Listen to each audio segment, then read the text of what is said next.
Well, another video in your face talking about some real stuff.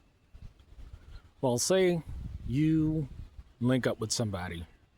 I don't care whether it's male or female. And shalom, good morning, Boaz here. Welcome to the covenant.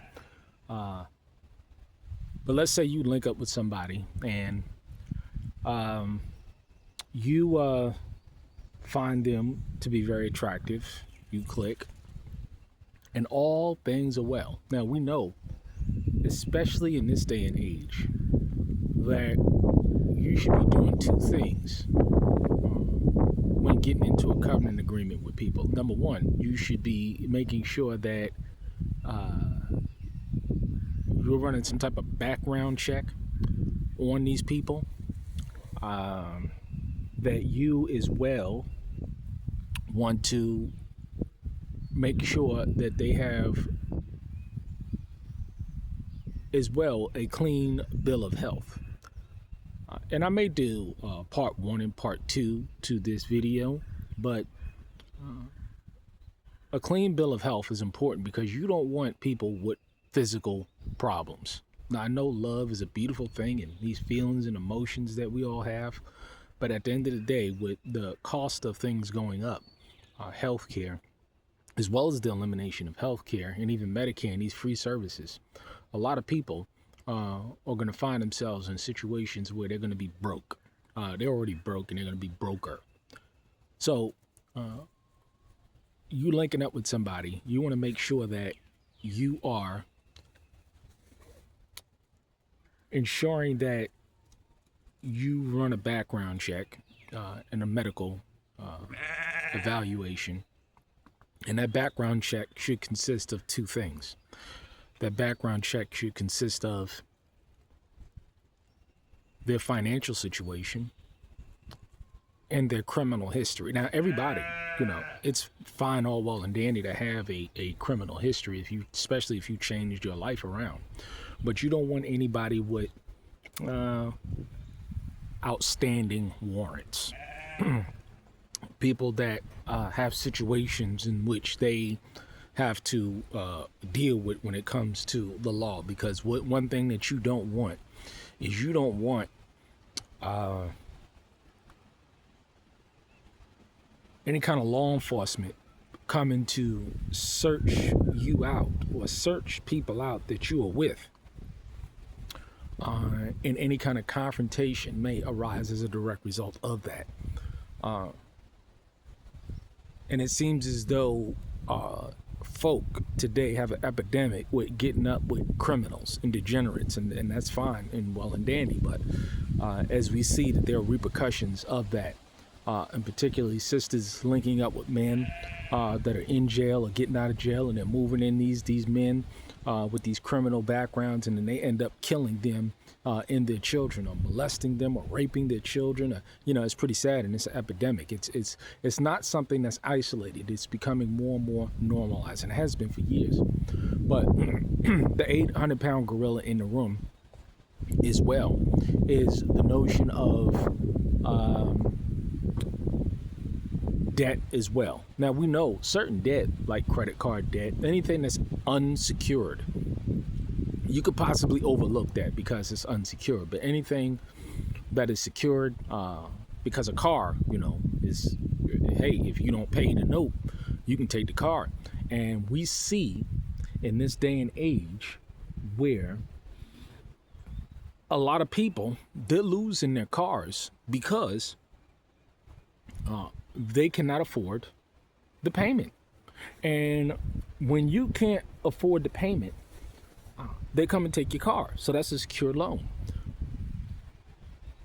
Now, it has come to fruition through Donald Trump, which means I'm a political atheist. I don't believe in none of these pigs and these dogs. However, now people who have went and got 1 degree, 2 degrees, 3 degrees.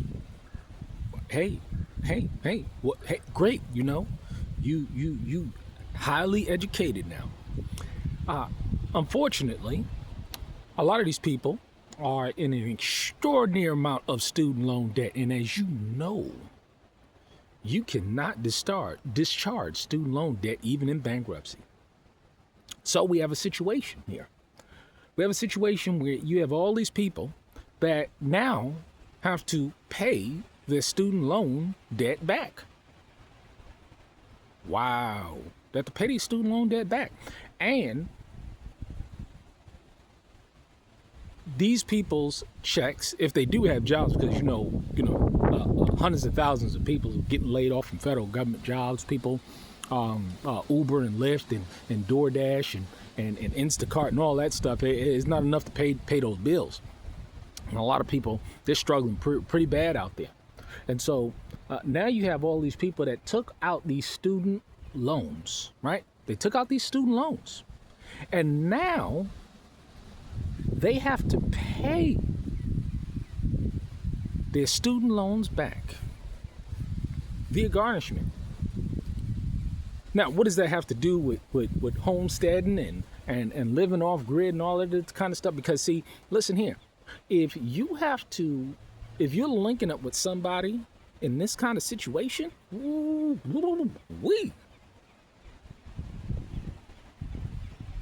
how are you gonna build? Because the whole point of being off grid is to not have an extraordinary amount of bills, to buy your land and to make sure it's debt free. Make sure you buy your cars debt free. Make sure that you don't have any student loan debt. Make sure that you have your car notes and all of that stuff that they can come and take. You want to make sure that they can't take. But if you go ahead and you link up with somebody that has all of this debt, I wouldn't advise it at all. I would not advise it at all. You're not going to be able to build anything with someone that is in an extraordinary amount of debt through their own poor choices and decisions. Because now Trump, he want that moolah. And what do we see happening today? We see people about to get their checks garnished. And we know, as a matter of fact, there's very few people that I know, and as an educated black man and my wife being an educated black woman, we don't have any student loan debt, but we know an extraordinary amount of people. As a matter of fact, the average person that you would see on these social media platforms, they have a student loan debt. And if you're linking up with a man or woman and they got all of this student loan debt, what are you gonna do? Because they can come and they can take your car, they can come and take your home, take your land, because you owe. You owe. And so we tell people and we warn people, if she or he has student loan debt, stay away from them. Stay away from them. Don't get in any covenant agreements with them. Definitely don't sign any kind of marriage contracts. And you want to make sure, if that's the case, make sure that that's off grid, because a lot of these people, they're going to die alone. I mean, they're going to die in an extraordinary amount of debt. And so this is something to take into consideration. If you are a man or a woman that has an extraordinary amount of student loan debt and you're living paycheck to paycheck, don't saddle. Don't be selfish. Don't saddle somebody else up with your debt because you were irresponsible and you got a degree in basket weaving or psychology and you're working at Instacart and you're a CNA. Don't do that. That's not fair to the other individual. Don't mess around, man. If you have an extraordinary amount of student loan debt and you link up with somebody and then they're responsible, that's not fair. Is it fair? Just like to link up with somebody knowing that you have HIV and you get up with them and you don't tell them and you don't disclose to them that you have HIV and now they have AIDS and they have HIV and then you cut their life short. You know that's illegal in this country. Well, certain parts of this country, I believe, to knowingly infect another person with HIV, with AIDS, it's illegal. You can go to jail for that shit. Don't be selfish. Well, I know, again, a lot of people are going to be triggered by this, but if you have a student loan debt I would suggest that you work 2, 3, 4 jobs, pay that thing off.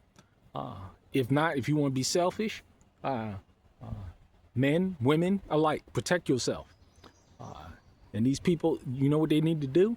Like Kevin Samuel said, they need to get a dog and die alone.